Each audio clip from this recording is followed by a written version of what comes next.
Hello, this is dietitian Prajakta.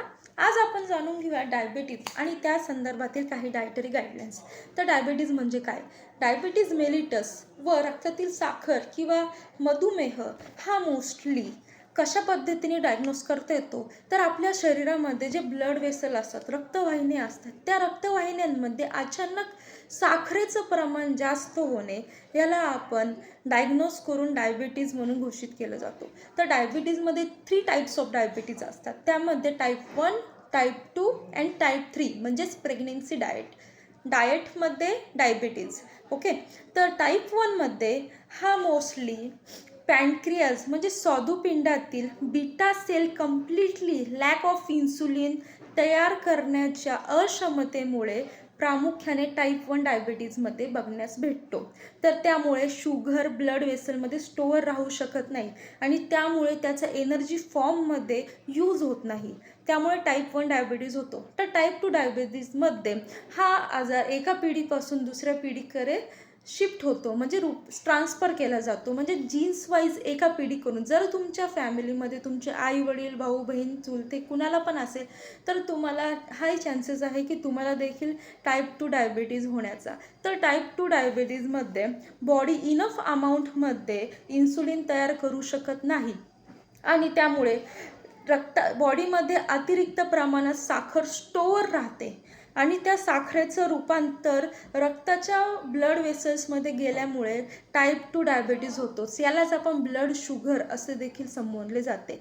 हा आजार mostly jeans transfer झाल्यामुळे देखील होतो किंवा लाईफस्टाईल चेंज, ताणतणाव, स्ट्रेस, झोपेची कमतरता, डाएटरी मॉडिफिकेशन कमी असल्यामुळे किंवा असे काही कारण असतात ज्याने टाईप 2 डायबिटीज होतो. तर टाईप 3 डायबिटीज म्हणजेच प्रेग्नेन्सीमध्ये होणारा डायबिटीज हा मोस्टली गर्भधारणेमध्ये जे आई असतात म्हणजे जे स्त्रिया असतात त्यांना झालेला बघण्यात येतो. एकदा का मूल किंवा प्रेग्नेन्सी झाली तर काही जणांचा डायबिटीज हा क्युअर होतो, बरा होतो, पण रेअर ऑफ द रेअर केस असते की ती पुढं डायबिटीज शिफ्ट होऊन जाते, म्हणजे पुढं कंटिन्यू राहते. तर हा गर्भधारणेचा डायबिटीज कशामुळे होतो? तर आईच्या रक्तात सामान्यपणे साखरेचं प्रमाण वरच्या लेवलला गेलं तर टाईप 3 डायबिटीज आपणास झालेला बघण्यात दिसून येतो. त्याचबरोबर सिम्पटम्स बघायचे झाले तर काही सिम्पटम्स असे असतात जे तुम्ही स्वतः देखील ओळखू शकतात आणि जर तुम्हाला सिम्पटम्स सापडले तर तुम्ही ताबडतोब तुमच्या कन्सल्टंट किंवा जनरल फिजिशियनकडे चौकशी किंवा इन्क्वायरी करू शकतात. ठीक आहे. त्या सिम्पटम्समध्ये सतत तहान लागणे, घसा कोरडा पडल्यासारखे वाटणे, त्याचप्रमाणे जास्त भूक लागणे, फूड क्रेविंग होणे, सतत काही ना काहीतरी खाण्याची इच्छा कंटिन्यू मनात राहणे, त्याचप्रमाणे रात्रीच्या टायमाला फ्रिक्वेंट युरिनेशन जास्त बघण्यास भेटतो, म्हणजेच कंटिन्यू वॉशरूमला जाण्याची इच्छा होत असते. त्याप्रमाणे अचानक वेट लॉस होणे, नंतर अंधुकपणा, वीकनेस, युरिनरी ट्रॅक्ट इन्फेक्शन, किडनीसारखे प्रॉब्लेम, त्याचप्रमाणे हिरड्यांमध्ये देखील प्रॉब्लेम झालेला दिसून येतो. वुंड हिलिंग म्हणजे एखादी जखम लागली तर ती जखम भरण्यासाठी नॉर्मल कालावधीपेक्षा जास्त कालावधी तो टाईम घेत असतो. त्याप्रमाणे कंटिन्यू इरिटेशन, चिडचिडेपणा झालेला बघण्यास येतो किंवा एखादं डिसिजन आपण लवकर ताबडतोब घेऊ शकत नाही, अस्थिर मन, घाबरल्यासारखं, भीतीसारखं मनात कंटिन्यू वाटत राहणं, तळहात तळपायामध्ये जळजळ होणं किंवा सेक्स प्रॉब्लेम यासारखे सिम्पटम्स आपल्याला डायबिटीजच्या आजारामध्ये बघण्यास भेटतात.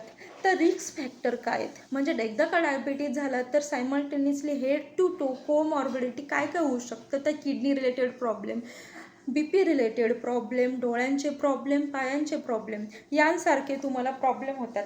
तर ते कशामुळे होते? तर अचानक वजन वाढ, लाईफस्टाईल खराब झाल्यामुळे, बाहेरील वारंवार अन्न खाल्ल्यामुळे, BP, एक्स्ट्रा स्ट्रेस आणि कंटिन्यू गोड पदार्थ खाल्ल्यामुळे हा डायबिटीज झालेला बघण्यास येतो.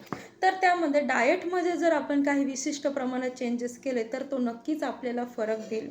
डाएटमध्ये बघायचे झालेस तर आपल्याला high protein, high fibre, omega 3 rich foods आणि विटॅमिन्स आणि मिनरल रिच फूड घ्यायचं आहे. आणि आपल्याला अवॉइड करायचं असेल तर हाय शुगर आणि हाय कार्बोहायड्रेट आपल्याला टोटली अवॉइड करायचं आहे. जर तुम्ही कंट्रोलमध्ये कार्बोहायड्रेटचं प्रमाण ठेवलं तर कार्बोहायड्रेट तुमच्या बॉडीला डायबिटीजमध्ये एनर्जी प्रोव्हाइड करण्याचं काम करू शकतं. तर फूड लिस्ट बघायची झाली तर तुम्ही विटॅमिन सी रिच फूड म्हणजे संत्री, मोसंबी, डाळिंब, त्याचप्रमाणे फणस, पपई यांसारखे फळं घेऊ शकता. पेरू किंवा स्ट्रॉबेरीचं सीझन आहे त्यामुळे तुम्ही ऑल टाईप्स ऑफ स्ट्रॉबेरी आणि बेरीजचे फ्रूट्स घेऊ शकता. ज्या फ्रूटमध्ये हाय शुगर लेवल जास्त असेल म्हणजेच हाय ग्लायसेमिक इंडेक्स जास्त असेल ते फ्रूट्स तुम्ही टोटली अवॉइड करा. त्यामध्ये चिक्कू, आंबा, केळी किंवा मँगो, सीताफळ असे फळं तुम्ही टोटली अवॉइड केले पाहिजे. सायमल्टेनियसली भाज्यांमध्ये बघायचं झालं तर तुम्ही बटाट्याची भाजी सोडून बाकी सगळ्या कन्झ्युम करू शकता. त्यामध्ये घ्यायचं झालं तर भोपळ्यावर्णीय भाज्या म्हणजे काशी भोपळा, दुधी भोपळा, सगळे भोपळा, दोडक्याचे प्रकार, कारले, गवार अशा पद्धतीने तुम्ही घेऊ शकता. भाज्यांमध्ये ग्रीन लेफी व्हेजिटेबल्स म्हणजे हिरव्या पालेभाज्या देखील तुम्ही कन्झ्युम करू शकता. आणि कडधान्यांमध्ये देखील तुम्ही ऑल टाईप्स ऑफ कडधान्य कन्झ्युम करू शकता. फक्त अवॉइड करायचं झालं तर तुम्ही अवॉइडमध्ये पाम तेल, तेलकट, तूपकट, बाहेरील अन्नपदार्थ, अल्कोहोल, तंबाखू, सिगारेट, अंड्यातील पिवळा भाग, बटाटा किंवा चहा, coffee, bakery product, carbonated drink तुम्ही टोटली अवॉइड करू शकता. जनरल टिप्स फॉर डायबिटीजमध्ये सांगायचं झालं तर तुमचा जो मील प्लॅन असेल त्यामध्ये अजिबात गॅप ठेवू नका. जितका तुम्ही गॅप ठेवणार तितकं तुमच्या पँक्रियाजवरील इन्सुलिन सिक्रेशनला प्रभाव पडेल. त्यामुळे तुम्हाला वीकनेस, चिडचिडेपणा फील होईल. त्याचप्रमाणे तुम्ही तुमचा जो ब्रेकफास्ट आहे दिवसाची सुरुवात तुमच्या ब्रेकफास्टपासून होत असते.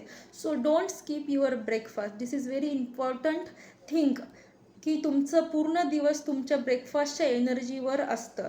त्याचप्रमाणे तुम्ही पाण्याचं प्रमाण योग्य ठेवायचं व तुमच्या पायाला जखम लागू द्यायची नाही व झोपेचं वेळ सांभाळायची. यांसारखे आणखीन टिप्स पाहिजे असेल तर तुम्ही मला कॉन्टॅक्ट करू शकता. व्हिडिओ आवडल्यास नक्कीच लाईक करा, सबस्क्राईब करा, शेअर करा. थँक्यू.